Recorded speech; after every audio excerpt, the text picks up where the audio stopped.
Hindi ko kami naghihintay ng anumang gantimpala.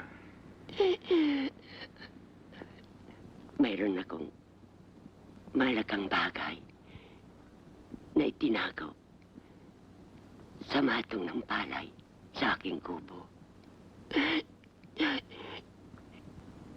Kunin niyo.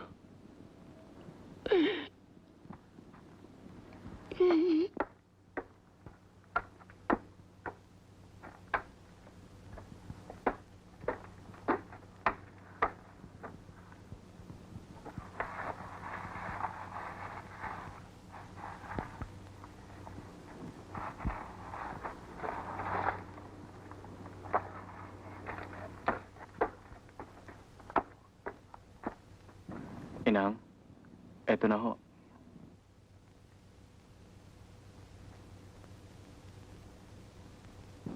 Alam ninyo, maalamat ang dalawang baril na yan. Naari ng magkaibigan. Ewan ko ba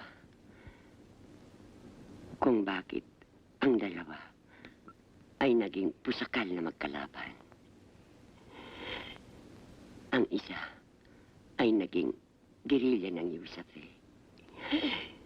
Ang isa naman ay naging hukbala. Ngunit, nang sakupin mga hapon, ang aming bayan, ang dalawa ay muling nagsama. Iniligtas nila ako sa kamay ng mga hapon. Mula noon, hindi na sila naghiwalay hanggang matapos ang digmaan. Pinamana nila sa akin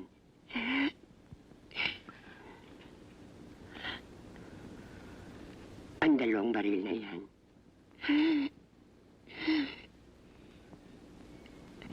Ngayon, ipinamamana ko naman sa inyong dalawa. Ingatan sana ninyo ang baril na yan.